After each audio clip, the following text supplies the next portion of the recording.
what if we did a concert from the roof of our storage containers in our parking lot? And we did it like broadcast through the radio in people's cars. I called the mayor and was like, hey, I want to do this concert thing. I don't want it to get shut down. He was basically like, get me an action plan of safety. You know, we ended up hosting the first public concert in Tennessee after COVID. Who'd you get to play? My friend Cassidy Pope played. Oh, yeah. Chris Allen. Lainey Wilson opened it up for us. She was the very first artist. And she wasn't even supposed to play. She called me like the morning of and was like, hey, you got any spots for anybody? And I was like, actually, someone canceled. You want to come? And she's like, yep.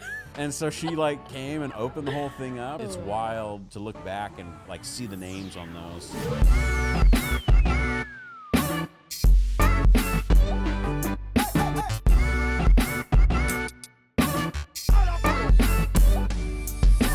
This episode is brought to you by Gigs. If you are listening to this podcast and you don't know what Gigs is, it is the career platform built specifically for the touring and live event professionals and employers. Find jobs, post jobs, network, connect. We have events, we have mentor masterclasses, we have a whole community online. Join at gigs.live, become a professional or become an employer. For this episode, if you're listening and you join as a professional, use the referral code GIGS-daddies and you will bypass our application process. So thank you for listening and join Gigs. A big thank you to our directory Tier 1 sponsors, Mammoth Sound, Bandwagon RV Rentals, Round the Clock Logistics, The Greatest Show Events, and many, many more for supporting the Gigs community and helping keep the industry moving. Welcome to the Gigs Podcast. I'm your host, Nikki Sands, founder and CEO of Gigs, the professional career platform for the live event industry. In this podcast, we are talking to the very best in the touring and live event industry to hear the good, the bad, the ugly, and the unreal moments of life gigging and lessons learned on the road. Now, today's guest is someone who went from rolling cases on tour to rolling out one of Nashville's most beloved food brands. Sean Porter, better known as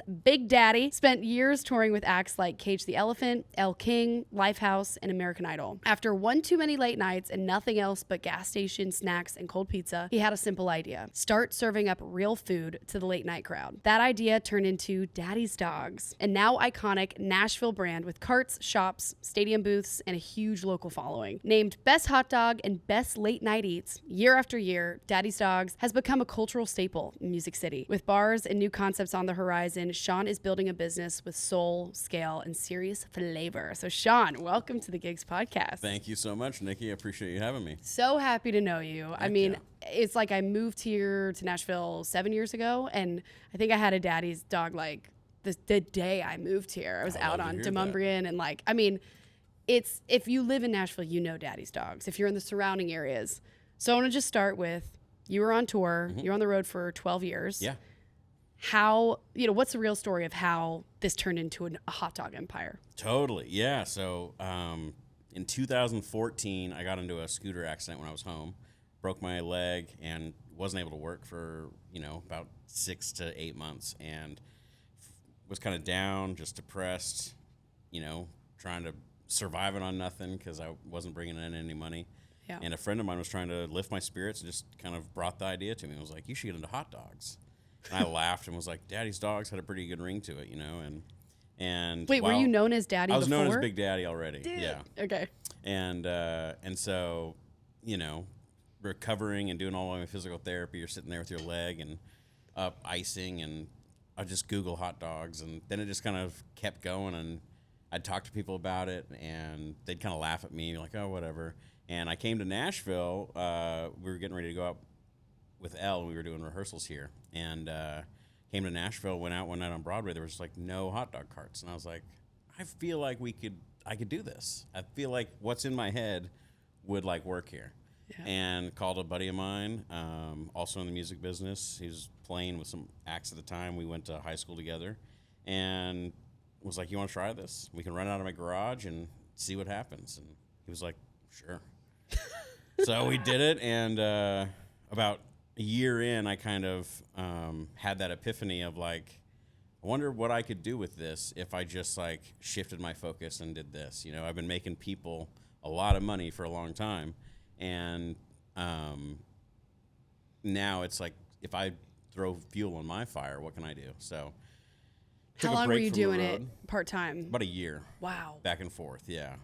It worked out. I was working for different artists than my partner, and so we kind of had different schedules. So Nice. I'd go out for a week, he'd run the cart, and then I'd be home for a week, he'd run the cart. And so that first year was a lot of like, just constant work. You'd get home from tour, you wouldn't have that, okay, I'm here for a week, like, let's calm down. It was, okay, the next day I'm out on the streets at 7 p.m. till 4 in the morning. Dude. Yeah. And it was Broadway that you started. We started Midtown, Winners and Yep. Losers. Oh, yeah. And then our next one was Demumbrian in front of Tin Roof and Vitaflow. And then we got Broadway after that, kind of a late night cart. How do you first, like, I want to know all the details of this. What does it mean to run hot dogs in a garage? Were you making the meat? Like, how does all that work? We weren't making the meat. Okay. We found the best hot dogs. We did like a month of R&D. Got it. I called all my friends over like 3 or 4 times, and I'd be like, blind taste testing 25 different hot dogs, and we'd narrow it down to, okay, out of these 25, these 3 are the best. And then these 25, finally narrowed it down to like the top 4, got the dog we wanted, and kind of hit the ground running from there. But, we turned my garage into a commercial kitchen. So we had a commercial dishwasher in there. We had lowboy fridges. We had prep stations. We were getting our bread and stuff. All of our food was getting delivered to my house in the morning every day. So my neighbors would just see these food trucks come and be like, what the heck is going on? Yeah. Middle of Sylvan Park. Like, You're kidding. It was 38th and Murphy. Dude. Pretty wild. Are you still there now? No. Okay. My friends all moved. That would be it's so the best, stupid. It's the best deal in town. So I was like, everyone has to keep this place Yes. alive. So I gave it to a bunch of my friends, and Hell yeah. they're keeping it going. You're doing out of so you got 2 carts, started with 1 cart, then 2. When do you get the Broadway cart? Yeah, we ran 4 carts in my garage, and then we kind of hit, that was kind of the max. We had 4 carts going late nights, and we were doing events on the weekends, Musicians Corner. We started doing private, like, office caterings during the week and that kind of stuff. And so we really needed to spread our wings and have something a little bit bigger. And that's when we opened our shop over in West Nashville in the Nations. So going back a little more, like, what would one night on Broadway or whatever, like, be success for you to say, oh my God, we can make actual money doing this? Yeah. I mean, I remember, like, so the first day we hot dogged, we sold 1 dog. And we didn't know what to do with, like, the leftovers. We dropped, 15, 20 dogs in the thing. We're waiting for people to come buy them. Yeah. No one did. So then I, like, see construction workers, and I was like, oh, I'll go give these guys some hot dogs. Tomorrow they'll come over and, like, get our hot dogs. So I went and gave them hot dogs. And then literally the next day I'm, like, waiting for people to come over. No one's coming over. They came over as we're, like, packing up, and they're like, you got any left? And I was like, we had a whole thing left. And I was like, nope, don't have any left. Not today. And so it took us a while to find our grip, for sure. And I think that was first, like, if we made $300, I'd be like, hey, okay, sweet. Why not? Like, Day rate, baby. yeah. So the branding is, and we're going to get all into that, but I think a lot of companies think like, okay, I need to get the perfect brand and messaging and colors and graphic design and spend all this up front to make sure that people remember it. Or, like, was your thought, because y'all have an incredible brand, and I think that's really a huge part of your success. Did you think about the brand before launching it, or were you like, let's sell some hot dogs first, see how it does, and then? I had the brand thought out, and I had the box in my head built. I was very fortunate. One of my closest friends was starting. He was at a corporate firm doing graphic design. He was starting his own. I was his first client. He did it pro bono. And so, I basically went to him and was like, I want my face as a pirate flag with a yellow background. Can you make that? And that's what he did. And what we landed on was probably our 250th iteration of that. Not even lying, not exaggerating. Yeah. I'm a hard, design-wise, I have a very particular, and, I'm very particular on it. Yeah. And I think he's like, shit, I shouldn't have done that pro bono, but Exactly. 249th, dude. yeah. Time to start paying I think he me. probably was thinking that at like the 50th, like, oh shit, what did I get into? Yeah. But yeah, he's the best. He runs a company called Old Friend, and they've did my Gramps stuff, and he's been with me now forever. I'll trust him with anything I do, probably from here on out. Truly. So you have a specific way this needs to look, because it can't just be, there are plenty of hot dog stands now on Broadway. Yeah. You can't identify any of them. You have to stand out somehow. And so, Yeah. you know, especially with me putting my face on it, I was like, it has to be the best. You know, it has to be something that I'm proud of serving to people, because this is coming back at me if like someone doesn't have a good experience or anything. And so I really like, you know, that's one of the things I feel like we do the best at with our training, and like making sure, look, consistency is one of our core values. And so like if you go to the Nations, it's going to be the same as if you get it on the street or you go to Franklin or any of that kind of stuff. And you know, hammering that into any staff that we have and all that kind of stuff is very key to our success there. I will say it does hit different at 2 a.m. on Broadway, though. Oh, for sure. I will say consistency, but damn, does that hit different. Also, it's like you're not expecting this thing at 2 a.m. Yeah. to like be the most beautiful thing you've ever seen. For you real. know, at that point in your life, and you're like, and then you put it in your mouth, and it's like, this is the greatest thing I've ever ate. Well, and I'm not from a hot dog town, okay? And so, like, it wasn't, I didn't know you could have a hot dog be that good. Yeah. I think I got I want to say it's the, damn, what's it called? It's the sriracha, cream Seattle. cheese, the Seattle, the and OG. onions. Dude, okay, OG. Yeah. How'd you come up with the different types of hot dogs? What did you start out at? And I know this is like, I'm fascinated by all Yeah. this. I hope everyone else is. Like, this whole brand I've been, you know, loving. So, okay. Yeah, the Seattle dog was the beginning. I'm from Pacific Northwest, from Seattle, and that's what you would get outside of the showbox or, you know, Soto or Numos. After a show, you'd get a dog, grilled onions, sriracha, cream cheese. And so that's like, even when I'd go to barbecues, you'd bring cream cheese and onions and like all the fixins to make it that way. And so that was literally the first dog on the menu. I didn't really even have to think of it. It just was there. And then it's just, you know, how we came up with the other dogs. It was literally regional. Where Cool. can we go? What can we do? What's popular in other places? What are people going to like? The menu we have now, kind of the core 6 that we have, is probably the 4th iteration of it that we had. At the very beginning, we had like a Dallas dog that kind of formed into the Music City that we have now. And Cool. we try to do a Philly dog on the street with, you know, peppers and all that kind of stuff. And when you're working at when we were starting, you're very limited on how much space you have. We had 9 ingredients. And so you're having to mix those 9 ingredients in different ways to make different dogs for, you know, that everyone's going to enjoy. And so that was kind of where we were limited in that capacity. Got it. Make and do, scraping by Mm-hmm. to then grow. Okay. So going back actually to your road life, so you're eating like after show food. What would be your ideal after show food then? It probably, you know, over the span of my career, it changed a little bit. When I first started, my very first tour, I remember I went and I got the Costco size peanut butter, the 2-pack with the Costco jelly and like the Whoa. Costco cup of noodles. And I would every day peanut butter and jelly sandwiches and cup of noodles. And that's So all good. I ate for a month, probably on that first tour. Hire him. He's low maintenance. Oh my God. Yeah. That's sick. I definitely know how to grind, let's say that. But, you know, at the end, it was like you have Jimmy John's or pizza. Yeah. You know, that was pretty much it. And, you know, sometimes you'd find that place, oh, this bar's open, let's go get wings or whatever. And, Yeah.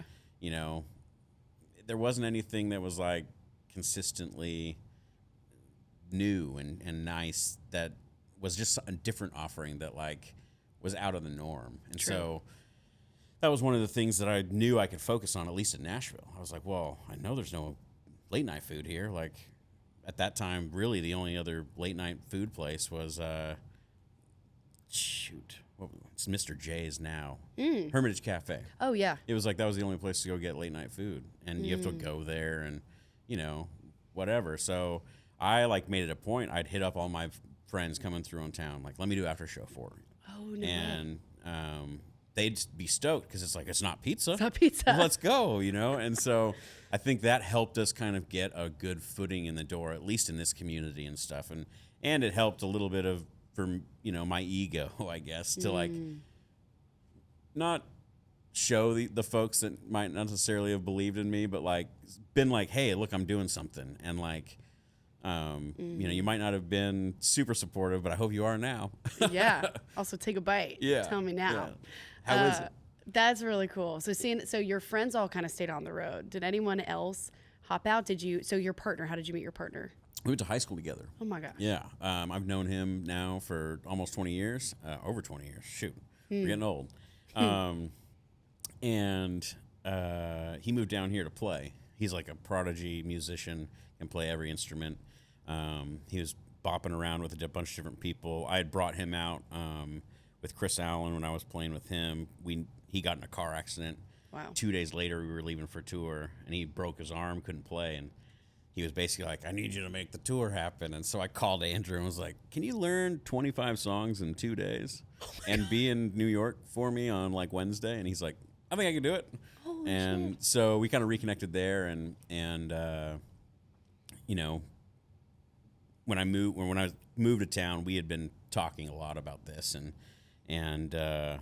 he just he was looking for kind of to split time a little bit more, stay home a little bit more. And it seemed like a good opportunity, so we went for it.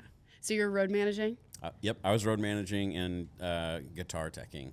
Can you talk me through like what that role is? Yeah. And what that does and what you did with your artists? Yeah, I always tell people the road manager, and like my name, it's the dad of the tour. So you're making sure people are where they need to be, when they need to be there, and they have the information that they need. To do their jobs. Sometimes it's hiring the people to do the jobs. It's kind of just the all-encompassing life on the road.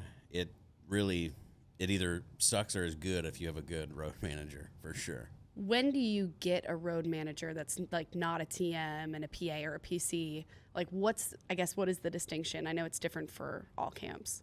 Yeah, I mean, I was really good at being the scrappy guy. So I had a lot of people, when they're coming to save a little bit of money, hey, can you do this and this? I'd be like, sure, I don't really care. I'm here already.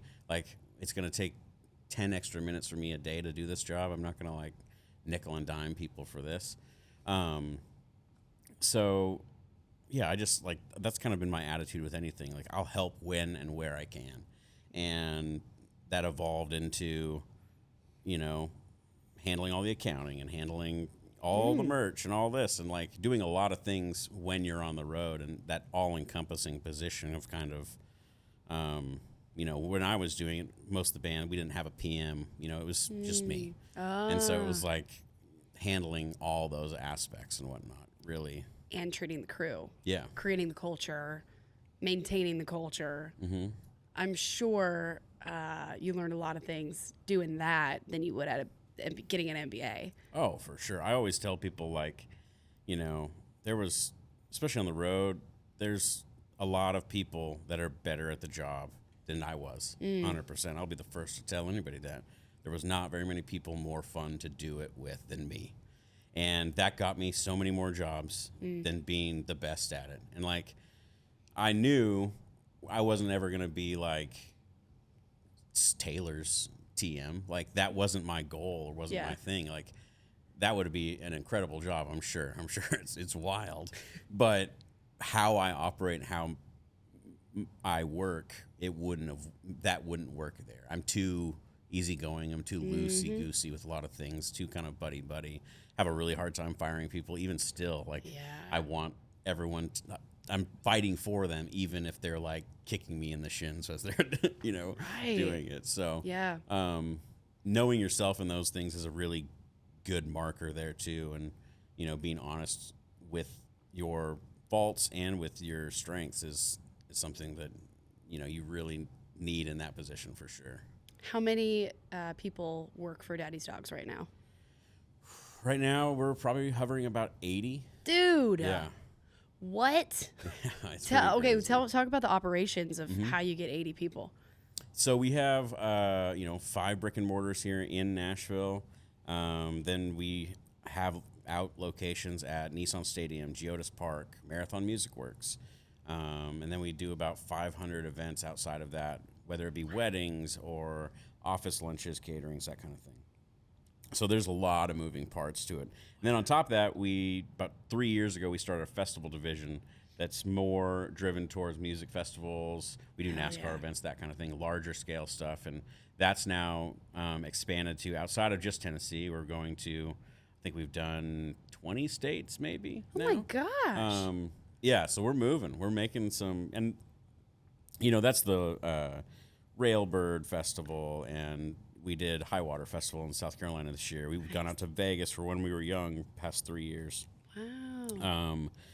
NASCAR, we did like the NASCAR Cup down in Talladega, and then we did the one in Vegas, the one in Phoenix. So we've done a bunch of like cool traveling things, just trying to get the name out there. I'm definitely one to like take those swings, and look, I'm not going to make, expenses are high going out to Vegas doing all this kind of stuff. I know I'm not going to like get rich doing that, but it's going to help get my name out there.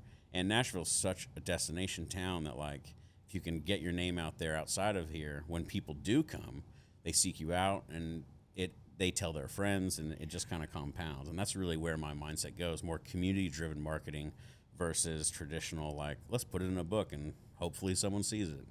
Totally. Are you in charge of that partnership, that brand partnership and events, or do you have a whole team that's doing that? Yeah, so I'm in charge of most of the partnerships and then Okay. like things that happen. I do have a festival person. He handles basically all the operations once we get on the ground and do all that. He's been with me, was my third employee, and he's worked his way up from working in my garage to now, Wow. pretty much Earned handling that all himself. And it's pretty awesome. And that, that is the American dream right there. I mean, truly with a dog too. Like, Right? Come on. Working your way up from, when did you go from, okay, I'm not grilling dogs anymore, like people need to take this over? Was that early on? When did you, are Probably you still not. grilling dogs? I'm still grilling dogs sometimes, I'll be real. I just went up and we didn't have, one of our people got sick and didn't have anybody to go to Kentuckiana Pride a couple of months ago. Yeah. And so I was like, well, I guess I'm going. And, got behind the grill again and started ripping. But I'm probably still way more involved on the day-to-day operations than most other companies when they get to my size. And that's probably not the greatest thing. I'm very much a doer. And so like, I like being in the thick of it with everybody. I like fighting with them and, making sure that they feel supported by me and they see me, and I'm not just some guy on a tower, that they never see or hear from and whatnot. But, I'd probably say when we made the move over to the Nations, probably about a year after that is when I like hung up my tongs for the most part. Hung up your tongs. I know, right? Damn. That's an awesome spot. I'd be crazy not to mention our event that we just did. Yeah, we had a last blast. month. This month? Oh my God, it's still July. That was so awesome. The turnout was insane, and your people are so good. Thank and just, you. I think that, the leadership that you bring in how you are, a good vibe, a good hang, caring about people, it was done so well, and everyone's such a great vibe, and just it was a chill, great, kind of exactly what I want, our gigs events to be. I don't think anyone's ever called me chill. I'm not chill, but I can be fun. Maybe we'll see what they say. But I thought that was just awesome. So thank you for that partnership, and Of course. beautiful how you want to give back to our industry that started you and kind of gave you this idea. I wouldn't be here without all the things that I learned on the road and everything that the road taught me. And, it's near and dear to my heart for sure, and I think always will be. It really formed who I am. And I grew up north of Seattle, really sheltered Christian, didn't have my boxed in view of the world, and this really opened your eyes to, this is what the world is, and these are who the people are out here, and like you're not just stuck in this box. And the guy sleeping in the bunk next to you believes completely different than what you do, but like you're confined to the space, and you have to get along with them, and you have to, understand his viewpoint, be empathetic to that, and all that kind of thing. So I love that culture, and I love that I had that experience, for a decade plus. Yeah. What a good, I haven't really heard anyone say like that's really a huge takeaway is the types of people you're working with on the road. Yeah, are not people that you'd usually just find out all the time. And you probably wouldn't be their friend if like you just lived in the same city together. Right. You know, and like you were at a bar or whatever. You probably wouldn't go say hi to this guy that like he looks scary or what he's got tattoo, you know, whatever it might be. But you're forced and injected into those situations that you have to, and you have to like get along, and you have to like see through their quirks. Yeah. You know, man, I can tell you, I've toured with some people that you're like, who is this guy? You know? But then like you look back 10 years later and like that guy hits you up to come through town and you're like, yeah, I got to go see that dude, you know? And so those friendships and packs that you build are also like immeasurable. I can't tell you like how far I've gotten along or things that have happened to me because of the people I knew from my touring days. Might not have talked to them for 5 years, but you know, someone would hit me up, hey, I want after show food. I've got a huge budget. Here you go. Here's 10 grand. Okay, sweet. Thanks. Or like, can you do a solid for me? Do him a solid. And like the next band he's with, he's going to get you. You know, it's just that camaraderie and that like brotherhood and sisterhood. Totally. I cherish for sure. And I think that that kind of one part of that bond is that no one else fully gets the life that you were living except for them. Like that's something that your family, your spouse, your friends that never did it don't really get you because that's a whole part of you. 100%. And so that's where, it's so fun too. Like I don't tour anymore. And, but when I do hang out with my touring friends, it's like this whole other side of me comes back out. And it's kind of cool because I'm like, oh, this side of me is still there and it's seen and it doesn't come out anymore unless I'm around my people. And so, it's really special. For sure. Do you miss the road? Do you see a tour bus, a Daddy's Dog bus at some point? A tour? Yes. Maybe. Hell yeah. I've always said like if I do crazy well, there's like a couple bands I used to tour with that I would just pay to come back. And I was like, let's do 10 shows. I'll pay the whole thing. I'll give you all money for it all. And I just want to hang, you know, like do that kind of thing. But who would those be? Band Sherwood, band This Providence, probably Chris from Chris Allen, The Classic Crime. I just bring all my friends out that, you know, I met over the years. And let's go. We used to call it the Seattle Takeover Tour because it was like all about the Seattle bands. But that's sick. Yeah, but I'm sorry. That's gonna happen. No, that's the dream. So let's talk about Gramps. When did the vision for that come, and how did you execute that?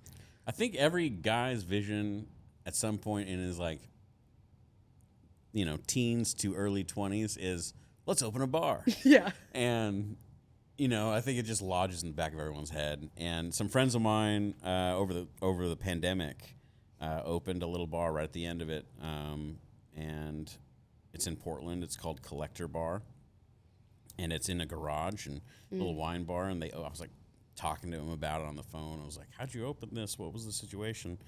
It's like, "Dude, I opened it for $5 grand. We just like put a sink in the corner and like called the health department. And they like said it was good." And I was like, "Are you kidding me?" I was like, "I need to do that." So I had this idea at that point of like, well, he just did it in a garage. What if you made a place like a garage? You don't have to like make it nice at that point. In Nashville right now, you know, there's all like everyone's overdoing their build outs, one-upping the next person. It's like, I spent $1 million. I spent 1.2 on a dive bar. And you're like, are you kidding me? Like, yeah. And so me, it was like, well, I'm gonna spend 10 grand and see what we can, you know, it costs more than 10 grand, but yeah. You know, it was like, let's see, like, just how homey we can make it, and that was kind of how I had it pictured in my head. And I ride motorcycles and scooters, and so I had this idea. I wanted to hang motorcycles and scooters from the ceiling and like do all this kind of stuff. And you know, I'm very much a person of like, put the idea out there, and you know, it'll happen if it's meant to. Yeah. And I was just riding my scooter one day, and I looked over and I saw a giant for lease sign on the building. I called the guy, and you know, 2 weeks later, I had a signed lease, and dude, a month after that, I was breaking ground. So Did it have a garage already? it was just a garage. There was nothing in it. It was a 1-car garage. Yep. Like, it was a 2-car garage, and they had closed one side of the car garage off.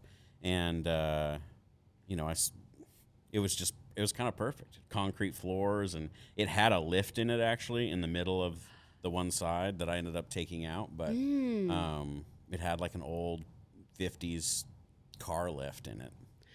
God, this is like such cool, I think, lesson on like patience and manifestation or whatever the hell. But like, you didn't just go seek it out like crazy. You're just like kind of envisioning it and feeling what you want it to be like. And then the opportunity just was boom right in front of you. Pretty much. That's crazy. So when was this, and when was this in terms of you had Daddy's Dogs? Yeah, so I probably had the idea for about 2 years. Okay. And I drove, it was last May that I found the spot, and I was signed by June. And I mean, we'd built the thing out by Thanksgiving, and we opened in January. So pretty fast. Very new. Yeah. Yeah. I'm assuming Daddy's tent is there. A cart is there? Sometimes. Okay. Yeah, we don't have food. We, Genius. wanted to kind of keep it as simple as possible. Daddy's has grown to this pretty big monster. Yeah. And I wanted something the opposite. I wanted something that was very simple.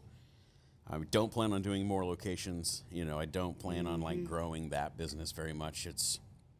I wanted it to be neighborhood vibe, Cheers style. People come in and they know the bartenders, all that kind of stuff. And so really small staff, really small, intimate place. Yeah.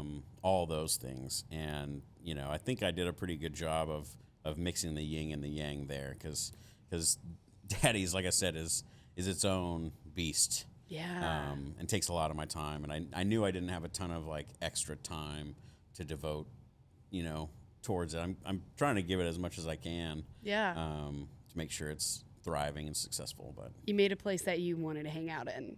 True. Exactly. That's very authentic. Exactly. Very, yeah. I think I still haven't even checked it. I got to get over there. Yeah, get over so it. sick. Wow. And where is it? It's in East? East Nashville, Trinity, and Gallatin. Yep. Gorgeous. Right next to Tiger Bar and Nicoletto's. Dude. Oh, okay. That's so cool. Can we talk about your brand and how you built it out? Like, you have hilarious phrases, and like, what is the tagline? Golly, that's a tasty dog. Gorgeous. Yes. And so like when I look at the brand, it feels like nostalgic and clean, very, very professional. It feels national brand, which it's happening. And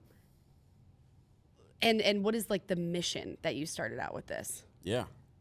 The mission's ever evolving, I think. Okay. When I first started, it was like, hey, let's make 20 grand a month or a year so we can go on vacations or whatever, and now like I'm really excited to be able to give opportunity to people and as we expand, grow this thing more and more and provide jobs. And that's probably one of the things I'm most proud of with Daddy's is like seeing if people want to make a difference in their lives and work hard enough, they can. And being able for me to provide that for people is pretty incredible.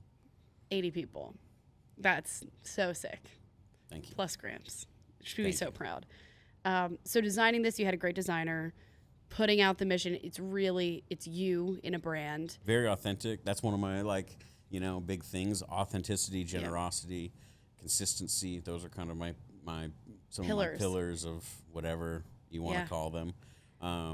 But do you ever have a moment where you were like, fuck this, like this is too much, this is not what I thought, it's getting too big? When was it in the growth stage, and how, like, what kept you going? Probably I'm honestly in it right now. Okay.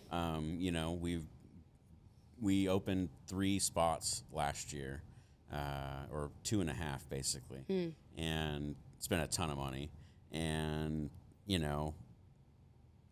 lost a couple salaried staff that we had, all that kind of stuff. So it's just, it ebbs and flows, and that's what entrepreneurship is. And like, it's really being able to power through that mental game more than anything. And like, you wouldn't, you know, I've always said I can go back to touring even 10 years later if I wanted to. Like, I can go back and do that.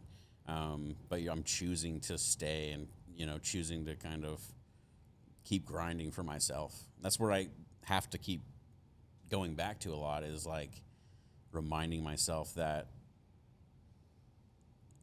if I had another job, I'd just be making other people money, like, or making other people's legacy bigger. You know, that was, whenever legacy is like a funny term for me. It's like, I just want to be like known in the end as like, that dude was awesome and like a good guy and provided opportunity for people and, you know, was genuinely like himself and like didn't give a shit what anyone said. Like, that's the legacy that I'm striving for. It's not money or any of that kind of stuff. That's the mission right there. Yeah. That was so cool. So what's one decision that you made in this process that felt insane, but then it turned out to be the best decision? Yeah. COVID. You know, that was a wild time for everybody. Yeah. Wild time in the restaurant landscape of things. And I remember having this, you know, May here in Nashville. Basically, this town's been shut down for 3 or 4 months at that point. Sitting in the office with my business partner, and I looked at him and I was like, we got to do something, you know? And I was like, what if, just had the idea, what if we did a concert from the roof of our, you know, storage containers in our parking lot, and we did it like broadcast through the radio in people's cars. Yo. You know, we kind of avoid all the BS of too many people, 6 feet, chairs, weather isn't even a factor at that point. Like, we can kind of like just do this thing. And he kind of laughed, and I like posted in a Facebook group and was like, I posted a hand-drawn sketch of like storage containers with a little guy on top, stick figure with a guitar and lights, and was like, can anybody make this for me? Shut and up. You know, Nashville's shut down for 4 months, so every staging company was like, yeah, what do you need? And so, you know, I got on the phone with a couple, and I was like, here's what my idea is. I called the mayor. Yo, and what? I was like, hey, I want to do this concert thing. I don't want it to get shut down. They were like, this is when the mayor was like, you know, the kicking house parties down and they're doing all that. And so he was basically like, you know, get me an action plan of safety and whatever. So I made this whole safety thing and sent it to them, and the city approved. And so, you know, we ended up hosting the first public concert in Tennessee after COVID, which is pretty wild. What month was that? It was June 2020. Whoa. Yeah. That was still mask time, even here in 100%. Nashville. Yeah, it was still mask time. I mean, cars. We were broadcasting through car radios. People were like sitting in the back of their trucks and all that kind of stuff. My neighbors hated us for that week, but it was also one of those like, I didn't really care that we were going till midnight, because it's like, you got nothing. You're not going out tomorrow, right? You can get up at 10 a.m. and go to work. It doesn't matter. So we kind of, brushed a lot of those rules. A lot of cops just came and like watched instead of like interjecting or doing anything. Dystopia. Yeah, it was a lot of fun, but that was definitely a turning point for us, where it was like we took a giant risk. I mean, we self-funded everything. Looking back, I probably could have got some brand to come in and pay for it, but we did it all within like a week. Wow. And so, that risk of taking that leap, and the bands too, who'd you get to play? My friend Cassidy Pope played. Chris Allen. Lainey Wilson opened it up for us. She was the very first artist, and she wasn't even supposed to play. She called me like the morning of and was like, hey, you got any spots for anybody? And I was like, actually, someone canceled. You want to come? And she's like, yep. And so she like came and opened the whole thing up, and it's wild to look back and like see the names on those and be like, that's pretty rad that we got to do that. And like, we got on Rolling Stone, Time Magazine. We were on about 50 or 60, I don't know, like local news stations or whatever. Were people mad? No, the reception was pretty good. Good.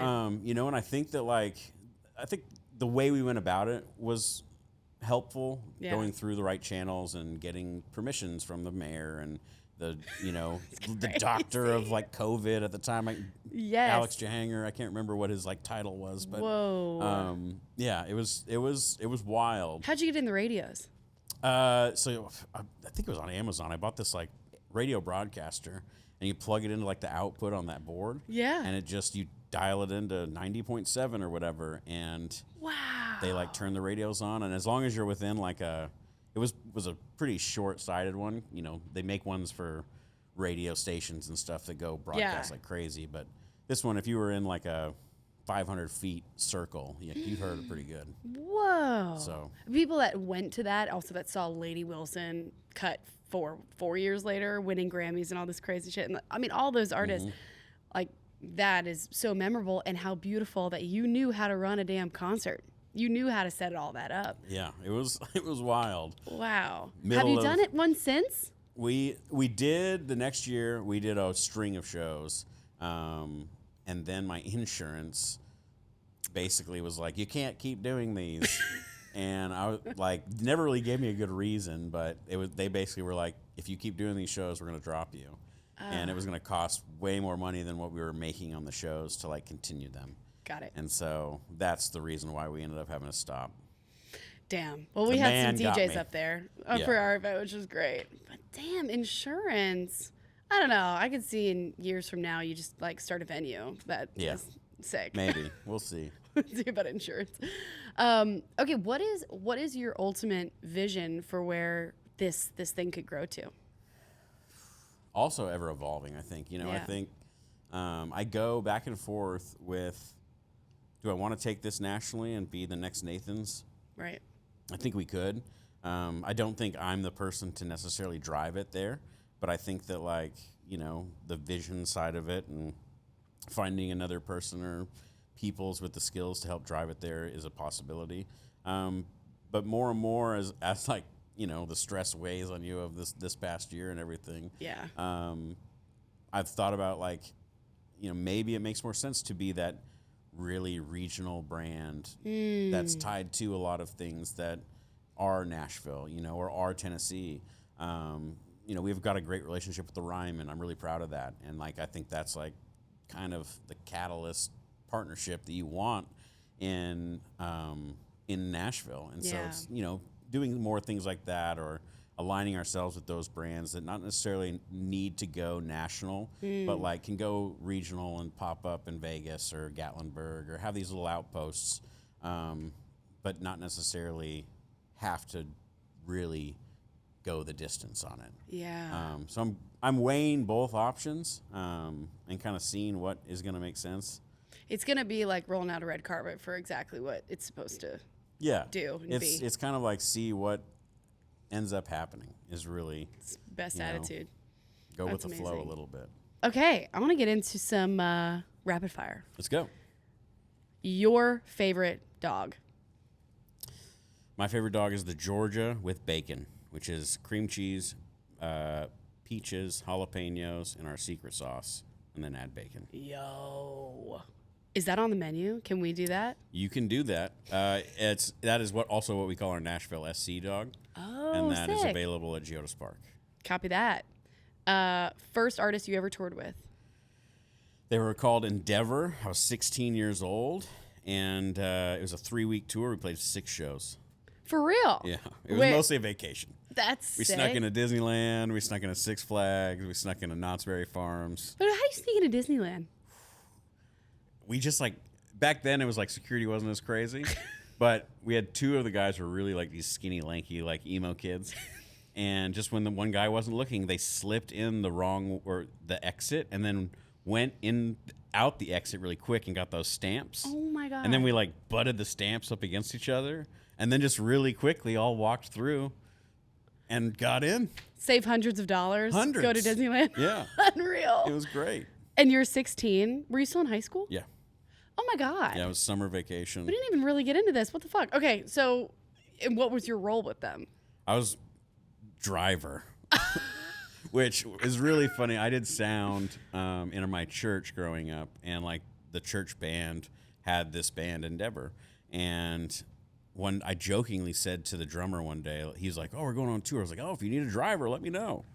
And so he calls me out of the blue like 3 days later. He's like, "Hey, were you serious about driving?" And I was like, "Yeah, man, I love driving. I just got my license or whatever." 16. I had the beard. I looked the exact same. Like I had a big beard and everything. And so I was like, I called him back later. I was like, "Hey, man, my mom says it's cool if I go. She just wants to meet everybody." And so he's like, "Okay." And I saw him later on at church, like a couple days later, and he's like, "How old are you?" And I was like, "I'm 16, dude." And he looked at the other guys in the band, and by this point they'd already committed on me going. And he's like, "Dude, I thought you were like 24." I was like, "I thought you were like old, An adult." Yeah. And so like they ended up coming to my mom's house and meeting my parents. I want to make sure my mom's cool with it being 24. Yeah. And it was really funny, but also launched me into everything. From that, I met the first band that was a real band, quote unquote. That was on a label and like was touring. That was This Providence, and the first tour I ever did was with This Providence, and it was Paramore's like when All We Know Is Falling came out. Oh my gosh! And so that was 20 years ago now, which is crazy. Wow. And then and then you just kind of kept hopping through those relationships? Yeah, a little bit. I wasn't a big, huge hopper. Okay. Over my 10 years, I probably worked with 10 to 15 bands. That's great. Some people hop a lot. Yeah. I would kind of ride a cycle out with a band, and I also cherished my home time. And I lived so frugally that like I could get home and kind of quote unquote, at 16, 17, 20 years old, you can ball out totally for like making $400 a week or whatever. So like those early days, it was just funny. And looking back at them, it's like I'm super glad I went through those, and like that really did mold who I was. But hearing the stories of like newer bands coming up today, I'm like, y'all, you don't know the grind. It's crazy. It is. Well, and I mean, I'm one of those kids. My first tour was with tour buses, and so like I'm here like saying, having experienced the total high life of it all, it's like, no, you gotta get your face in the mud for a little bit. And then that also I think prepares you for entrepreneurship. Oh yeah. I feel like there are other founders that I've talked to. They're like, yeah, we're about to do like a big capital raise, and they just bought like a brand new car. And I'm like, well, you could have just fucking, I don't know, put that money in your business and not given away equity. Are you crazy? You think your investor is going to trust you? Anyways, all right. So very smart. What is your favorite post-show food city? Ooh. Post-show food, probably New York. I mean, let's go. Oh yeah, that's a good point. But I also love Philly. Go Jim's, Pat's, Geno's. There was when I was touring.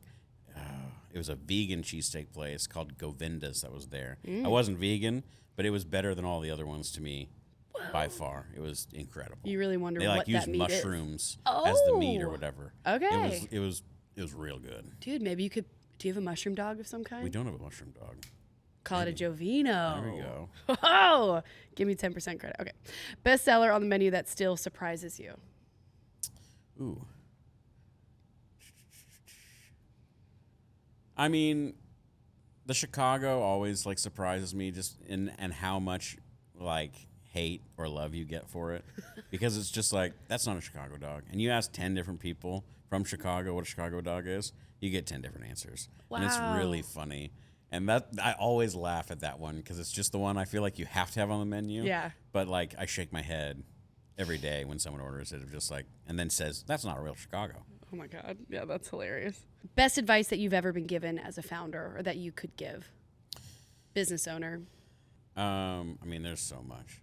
One of them I think that stuck with me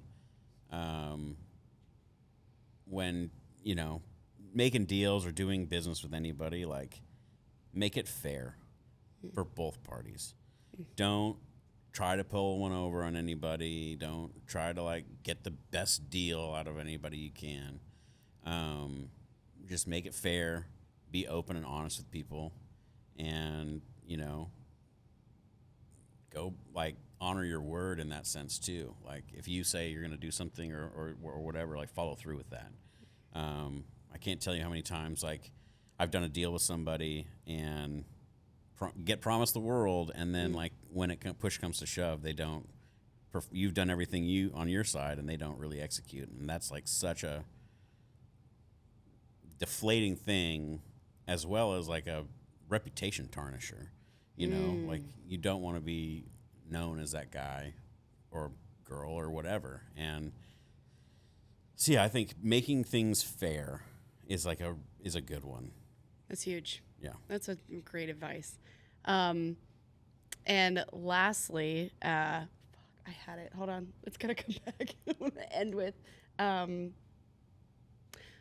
can people get in touch with you? How can they follow you? Yeah. Yeah. Yeah. You can follow me personally at Instagram or any of those good ones at Big Daddy Says. I had to think about it because, you know, got so many of them, I guess. Daddy's Dogs at Daddy's Dogs Nash everywhere. And Gramps Garage is at Gramps Garage Bar everywhere. Copy that. We're going to have to do some gig stuff at Gramps. Let's do it. I still think a TM hang would be great. Definitely. Yeah. We're going to talk with the guy who has this. Hell yeah. Gonna be cruel. Stage Water. This is presented by Still recovering. And there we go. Chris. That's our ad. Thanks, Thacker. Thank you so much, dude. Appreciate you. Thank you for having me, and congratulations. I love to see your hustle, and I really am. This community needs this, so thank you for putting it on. Figuring out how to do it right. We got an awesome team, so appreciate you. You'll get there. Yes, thank you.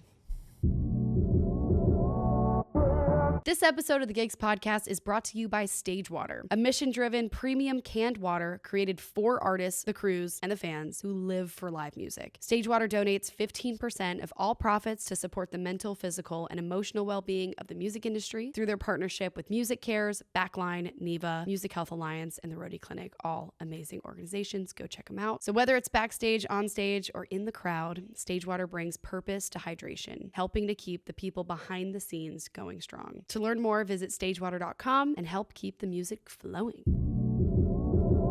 All right, this is our new segment, Ask Gigs, where I answer your questions about the live event and music industry straight from the gigs community. So let's get started. Anderson from Tampa says, is the live event industry as glamorous as it looks on Instagram? Girl.